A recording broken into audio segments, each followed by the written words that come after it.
Nos encontramos aquí reunidos con dos profesores de filosofía de la Facultad de Humanidades, el doctor Julio César de León Barbero y el licenciado Alberto Chacón. Muy buenas tardes, estimados profesores. Muy buenas tardes. En esta oportunidad queremos conversar acerca de Carlos Marx, a consecuencia de que este año se está celebrando los 250 años del nacimiento de Carlos Marx. Vamos a conversar en torno a su pensamiento. Quisiera preguntarles a cada uno de ustedes, ¿cuáles fueron los orígenes del pensamiento de Carlos Marx? Dice el doctor Julio César. Bien, yo creo que en términos más o menos generales podemos señalar que el pensamiento marxista se configuró a partir de cuatro influencias muy importantes en su época. Por un lado, el pensamiento de Hegel, básicamente el concepto de dialéctica que Hegel maneja, con la diferencia de que, según Marx, la dialéctica no le pertenece al espíritu absoluto, sino a la materia. En este sentido hay que recordar una segunda influencia que fue el materialismo de Ludwig Feuerbach, en función del cual Marx niega cualquier realidad espiritual y se queda únicamente con el concepto de que la materia es eterna, la materia es lo único que existe y es la materia precisamente la que tiene el carácter dialéctico. La tercera influencia sobre el pensamiento marxista fue el socialismo francés. Hay que recordar que básicamente el socialismo, como una teoría política y social, es producto de la modernidad y arrancó, podemos decir, fundamentalmente con el pensamiento de Juan Jacobo Rousseau y otros que vinieron después, como Saint-Simon. Y una cuarta influencia que dio origen al pensamiento de Marx fue las teorías, digamos, sobre el valor que los clásicos habían elaborado hacia mediados del siglo XIX. Recordemos que los economistas clásicos son tres: Adam Smith, David Ricardo y John Stuart Mill. Entonces, la teoría del valor que estos elaboraron también le dio origen al pensamiento marxista. Señor Chacón, ¿cuáles serían las ideas centrales del pensamiento de Marx? Antes de contestar la pregunta esta, hay otro elemento que es también importante para comprender el surgimiento del pensamiento marxista. Hay cambios muy fuertes en ese momento en Europa, porque es en Europa donde se está dando este movimiento. Entonces, ha surgido la revolución industrial y las consecuencias que esta ha tenido a nivel social. Entonces, lo importante es entender que no es una creación que es estrictamente de Marx, sino que hay otros pensadores, no necesariamente filósofos o economistas, que comienzan a ver este problema del desplazamiento de personas y convertir a las personas simplemente como instrumentos de producción. Entonces aquí hay que ver también a los literatos, que en ese momento la literatura de ese entonces ya está precisamente marcando la miseria y pobreza que se ha generado en varios sectores de la población, fundamentalmente las personas que han emigrado del campo a la ciudad, creyendo que van a encontrar trabajo en las empresas que en ese momento están surgiendo, como textiles y otro tipo de fábricas que se están dando. Entonces, a la pregunta ya, podríamos decir, Marx tiene un elemento muy importante.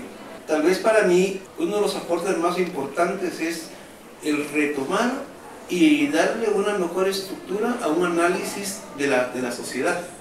Explicar por qué la sociedad está como está, pero Marx no se queda en una simple explicación, sino que el fin de él, o muchos de ellos, no es la comprensión. O sea, la comprensión es necesaria, porque no se puede hacer nada sin comprensión o explicación, pero lo importante es la transformación de ese mundo. Supuestamente, la propuesta es construir un mundo más justo, donde se den una mayor igualdad entre los seres humanos, y que se vaya eliminando poco a poco la barrera que se ha ido formando como estructuras sociales. El término estructura social es muy importante en el marxismo. ¿Por qué? Porque lo que nos está planteando una sociedad estructurada nos está mostrando una sociedad desigual, del poder hacia el menos poder, del más rico al menos rico, y comienzan a ver ellos un elemento muy importante, que mucha pobreza o miseria que en ese momento tiene Europa no es consecuencia del no trabajo de las personas, sino de las formas de explotación que se han comenzado a construir en ese momento. Entonces Marx me da un análisis social, una explicación del por qué está la sociedad como está, y me posibilita una solución de cómo salir de ese problema de miseria que se ha generado en Europa, tanto en Alemania como en Inglaterra en ese momento. Ahora, la pregunta es si realmente la propuesta logró sacar a Alemania, a Europa y a cualquier otro país, estamos de la miseria, pues, sí, ¿verdad? Claro. Porque eso es precisamente lo que está también en discusión. La experiencia, digamos, de casi 80 años en la Europa del Este, concretamente, digamos, en la Unión Soviética, pues creo que ha demostrado el gran fracaso de ese proyecto que pretendía, digamos, liberar a los hombres, que pretendía la igualdad material, que pretendía remontar, digamos, las condiciones de pobreza. Entonces, creo que esa es una pregunta importante que hay que retomar. Sí, hay una cosa muy importante, digamos, ver a Marx en su momento y Marx hoy, y la experiencia que hemos tenido de una teoría aplicada económica y políticamente en el mundo. Entonces, por eso es muy importante también entender la crítica o los críticos del marxismo, algunos de ellos que fueron marxistas, ¿no? En el caso de Derrida, cuando él dice, bueno, miremos cómo comienza uno de los textos de Marx, un fantasma recorre Europa, y Derrida dice, y el fantasma se quedó. ¿Pero qué significa esto? Para Derrida significa que como teoría que soluciona los problemas humanos fracasó. Pero lo importante de Marx es que nos enseña a analizar más detenidamente cómo funciona una sociedad. Entonces la teoría crítica, podemos decir, es uno de los grandes legados del marxismo, aunque a nivel teórico Salvador no funcionó.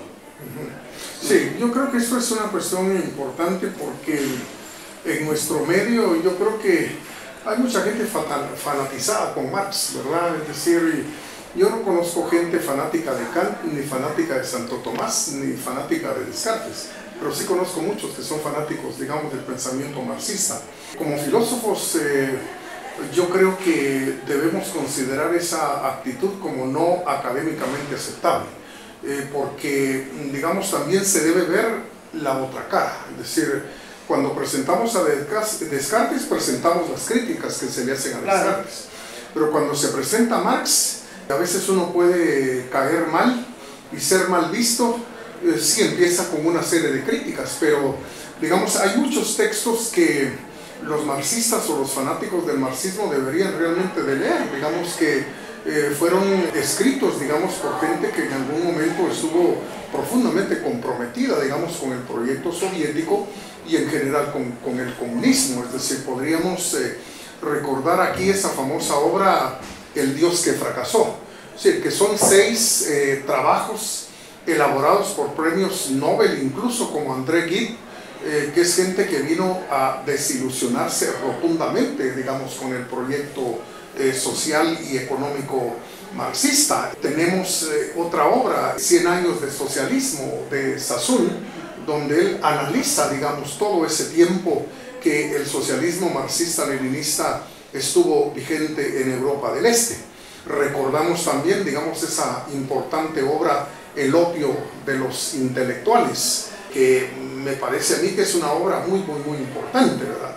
Por no mencionar otras como ¿Por qué no hay socialismo en los Estados Unidos?, de este economista muy famoso. Es decir, demuestra cómo, digamos, el discurso marxista en el contexto norteamericano no tiene ningún sentido ni ninguna razón de ser. Esos textos están en internet y creo que no hay excusa para no leerlos y confrontar definitivamente un pensamiento filosófico como lo hacemos con cualquier otro. Es decir, que Marx no hizo una crítica a la economía en su tiempo. Es una crítica a la sociedad que él construye. Y eso es lo importante de Marx, ¿verdad? Por eso decía que lo importante es que nos enseña, aunque realmente no es Marx, es un elemento anterior a Marx, pero él, lo importante es cómo lo va a estructurar. Entonces hace una crítica, o digamos mejor, un análisis a la sociedad, cómo funciona la sociedad, para poder explicar por qué ese mundo está como está. El problema es que propone una receta, y la receta se comienza a ver como la única posibilidad de salvación a los problemas humanos. Entonces, aquí sucede una cosa: cuando él da esa receta y los seguidores de la dan, prácticamente el marxismo, para algunos, deja de ser una filosofía, una sociología, y se convierte en una religión. Entonces, el marxista ingenuo, podríamos decir, fundamentalmente tiene una tendencia que es muy propia del judaísmo, que se consideran los salvadores del mundo y que tienen la verdad absoluta y la única posibilidad de análisis que se puede hacer a partir de ellos. Entonces se puede confundir la filosofía con la religión, y de hecho para muchos se convirtió en una religión, entonces salvadora. Pero el problema es que no puede ser una religión ni puede ser la solución última. Si lo vemos así en la filosofía, estamos matando la filosofía y quedaríamos prácticamente dando doctrina y prácticamente una traición a la misma reflexión analítica de la filosofía. Algo que quisiera que aclararan es, se escucha que Marx es una crítica al capitalismo, ¿verdad? El problema del capitalismo, que realmente sigue, como que esas ideas que Marx planteó, sigue atacando al capitalismo. ¿Es así? Sí, es que lo que sucede es que hay una crítica precisamente a los modos de producción, y se le pone un nombre, capitalismo, hay que entenderlo así, ¿no? Entonces lo interesante es esto, porque los mismos críticos del marxismo, el caso de Horkheimer, dice, bueno, miremos, hay un capitalismo de la sociedad privada, el capitalismo que conocemos nosotros ahora, ¿verdad? Pero, sin embargo, hay una cosa muy importante, si vemos la realpolitik o el marxismo práctico, y me dice, pero miremos el marxismo práctico, soviético, cubano, o no sé cuál, venezolano si ustedes quieren, y me va a decir lo siguiente: ¿qué pasó ahí? Es un capitalismo, pues un capitalismo de Estado. Entonces, al fin de cuentas, se critica el capitalismo desde un capitalismo disfrazado desde el Estado mismo. Entonces, ¿por qué? La propuesta de liberación y de trabajo para todos igualitario, desarrollo igualitario para todos, no lo encontramos en una de las dos tendencias, ni en el marxismo práctico en Latinoamérica o en Europa o en África, y con el capitalismo mismo. Entonces ese es un problema muy complejo que hay que revisarlo, y creo que hay un filósofo o sociólogo que nos puede servir mucho, como puede ser Giddens o puede ser Habermas en algún momento, ¿no? Porque sí, la crítica hay que hacerla, pero también la crítica hay que hacerse al marxismo. Otra pregunta sería el concepto antropológico en Marx. A ver, sabemos que el capitalismo como que tiende a una concepción individualista del hombre, mientras que Marx propone una concepción socialista del ser humano. ¿Cómo explican ustedes esta situación? Yo diría que en realidad el concepto marxista del hombre es que el hombre es una nulidad, es decir, como individuo es nulo, pues él mismo dijo que el individuo es una invención de la burguesía. Y cuando se viene a hablar del hombre en el contexto, digamos, de ese programa, se le concibe simple y sencillamente como un ladrillo gracias al cual se puede construir la sociedad que se está concibiendo. Pues entonces yo diría que un auténtico humanismo en el pensamiento marxista no lo hay, pues, ¿verdad? No hay un concepto de persona, no hay un concepto de derechos, digamos, propios de la persona. De suyo, el marxismo no hizo ningún aporte a la filosofía del derecho, sencillamente porque parte, digamos, de la idea de que las leyes y el derecho en términos generales expresan simplemente los intereses de la clase dominante, que entonces jamás hubo, digamos, un aporte ni en lo más mínimo al aspecto jurídico de la filosofía del derecho. Y entonces, si partimos realmente de que el individuo es para mí, el único sujeto realmente de derechos, porque las entidades abstractas no pueden tener derechos, ¿verdad? Las clases no pueden tener derechos, únicamente el ser humano como individuo. Entonces estamos aquí ante una propuesta, yo diría que no toma en cuenta al individuo. De suyo hay que recordar los millones de individuos muertos, digamos, en los regímenes comunistas, desde Rusia, pasando por Cuba, en fin, Alemania Oriental, es decir, en todos lados, un desprecio, digamos, total por la vida humana, de tal manera que el siglo XX va a pasar a la historia como el siglo en el cual gobiernos totalitarios despreciaron rotundamente la vida de millones de seres humanos. Hay una cosa que creo que es importante cuando trabajamos los temas de este tipo, ¿no? Porque hay que diferenciar Marx y los marxistas. Entonces es muy diferente hablar del marxismo en general, porque hay diferentes tendencias, corrientes, y no todos son iguales, no todos interpretan a Marx igual, y a Marx mismo, independientemente de sus seguidores, ¿no? Entonces, en Marx podemos encontrar dos momentos muy importantes, y uno de los más importantes para mí es el de joven Marx, porque es el Marx humanista, que se pierde en el segundo Marx. Entonces, esa es una diferencia que hay que verla, ¿no? Pero estoy hablando del Marx, no del marxismo en ese entonces. Hay un elemento muy importante, ¿no? El caso de Buber. Buber en 1930 escribe un libro que se llama Caminos de Utopía. Un libro muy interesante que yo no le di mucha importancia cuando lo leí en los 70, por varias razones. Él planteaba las causas que iban a derrumbar a la Unión Soviética y a todos los países seguidores de la Unión Soviética, ¿no? En esa época uno decía, esto es imposible, es una corriente que se ha penetrado en el mundo, tiene millones de seguidores, va a transformar el mundo, era lo que se pensaba ingenuamente en algún momento, pero cuando se lee a Buber en ese momento y se interpreta después de 1989, uno ve que todos los postulados que Buber plantea, ¿por qué va a fracasar el marxismo real? Cabal. El problema del olvido de la persona, convirtiéndolo en un ser inexistente y dándole prioridad a cosas que no existen, por ejemplo el Estado, porque el Estado es un abstracto, no es un elemento real tampoco, ¿verdad? Entonces yo creo que hay un legado, sí, pero no podemos repetir a Marx como que si fuera la única posibilidad de análisis social que hoy tenemos. Hay otras posibilidades que hoy se ven, ¿no? Entonces, el problema es cuando nos fanatizamos con una corriente, como decía el doctor en este momento, o confundimos una visión crítica del mundo con una visión religiosa del mundo. Y recordemos que la religión tiene como fin la salvación, y el marxismo en el fondo político tiene como fin la salvación. ¿Por qué? Porque el mismo Marx, recordemos que es judío, aunque no practicaba una religión judía, tenía todo el bagaje de la cultura judía, de un elemento de profeta, ¿no? Ahora, resulta también interesante por qué razones en América Latina el marxismo ha tenido una raigambre muy grande, digamos, incluso generado actitudes verdaderamente fanáticas, cuando en otras partes del mundo pues el marxismo no es considerado de ese modo. Incluso, digamos, en los estudios teológicos en Europa no quieren saber nada, digamos, con el pensamiento marxista asociado con la teología, pues porque, digamos, resultó un verdadero fracaso como análisis, digamos, de la vida en sociedad. En Alemania, por ejemplo, como movimiento, el marxismo duró apenas unos 10 años, entre 1960 y 1970, y de eso da un claro testimonio el teólogo Hans Kuhn, ¿verdad?, que vivió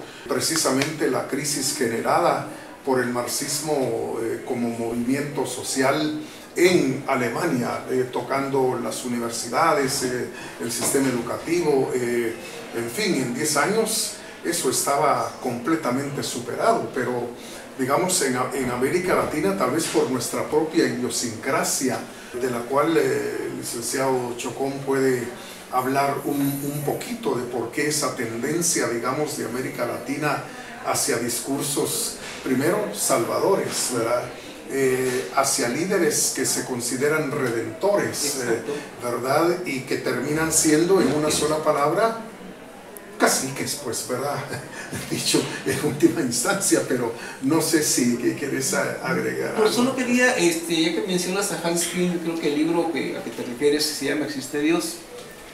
Es un libro muy interesante donde hace un análisis tanto de la psicología del mismo Marx y de los marxistas y las implicaciones en Europa. Este libro creo que vale la pena, pero pensaba en otro alemán. Hablemos de la tierra de él, ¿no?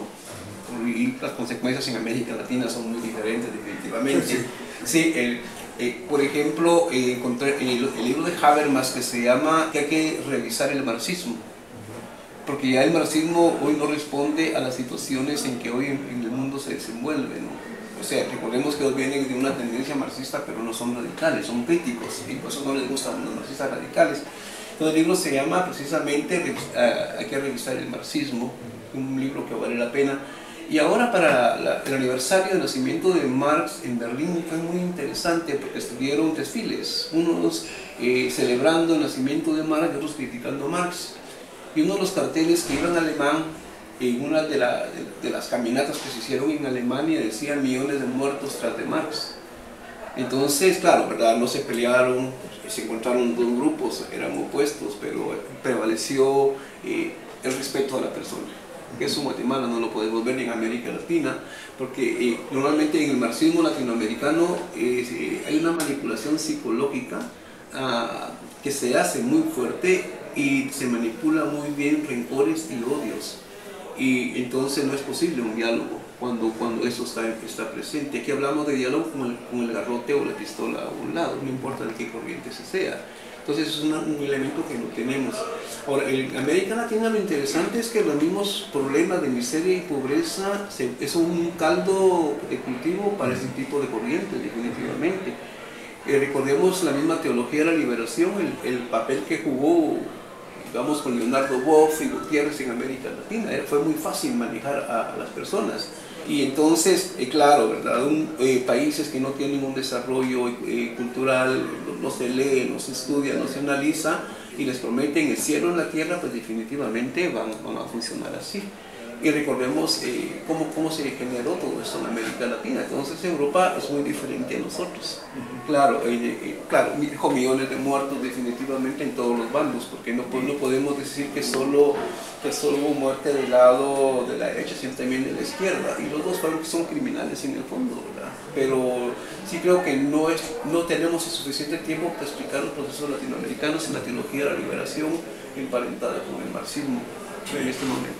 Ahora, yo creo que sí hay que señalar algunos errores, digamos, que perviven en el pensamiento marxista hasta el día de hoy, como por ejemplo la teoría de la explotación. Es decir, la teoría marxista de la explotación está fundamentada en la teoría del valor de los clásicos. Esa teoría del valor es una teoría objetiva del valor que dio sitio al surgimiento de la teoría del valor trabajo. Esta teoría del valor fue superada, digamos, a raíz de 1871, cuando economistas como Leon Walras, Carl Menger y William Stanley Jevons demostraron que en realidad el valor surge del sujeto, es decir, no es algo que le pertenece al objeto y que nada tiene que ver con las horas socialmente necesarias para producir los bienes, como Marx lo dice, sino que el valor es la apreciación que el sujeto tiene por los bienes, por las mercancías. Sus deseos y sus anhelos determinan realmente el valor que los bienes van a tener. Entonces, en el pensamiento marxista hay una confusión, digamos, entre valor y coste de producción, ¿sí? Cuando en realidad son dos cosas completamente diferentes. Ahora, si ya se ha demostrado que la teoría objetiva del valor y la teoría del valor trabajo son falsas, entonces la teoría de la explotación marxiana se viene al suelo, definitivamente. Otro error que se le ha restregado, digamos, en la cara al marxismo casi desde siempre es la idea de que alguien pueda predecir qué es lo que va a ocurrir en el futuro, porque conoce supuestamente las leyes que gobiernan la historia. Es decir, si la historia realmente es el ámbito del espíritu, de la libertad, de lo infinitamente posible, entonces no hay quien pueda tener una bola de cristal, como lo hizo Marx, para garantizar que después de esta etapa viene otra y finalmente viene aquella. Es decir, nadie tiene realmente la potestad de conocer cuál es el rumbo y la ruta, digamos, que la historia realmente va a tener. Entonces yo creo que es muy importante señalar esos errores que todavía viven, digamos, como parte del pensamiento marxista en términos generales. Si todo pensador, no importa quién sea, podemos decir que es hijo de su momento histórico. Entonces hay influencias que en ese momento son muy fuertes, como diría Luckmann en algún momento, ¿no? Lo que nos van a sujetar en términos sujeto que está sujetado a algo. ¿Qué es lo que me sujeta? A todas las creencias y formas de pensar que hoy existen en este momento. Eso es lo que me da mi ser.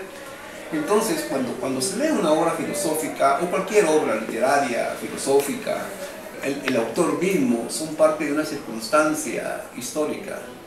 Y en ese sentido es muy importante esto. No puedo sacar a Marx del contexto ni su obra del contexto. Todo está dentro de un contexto.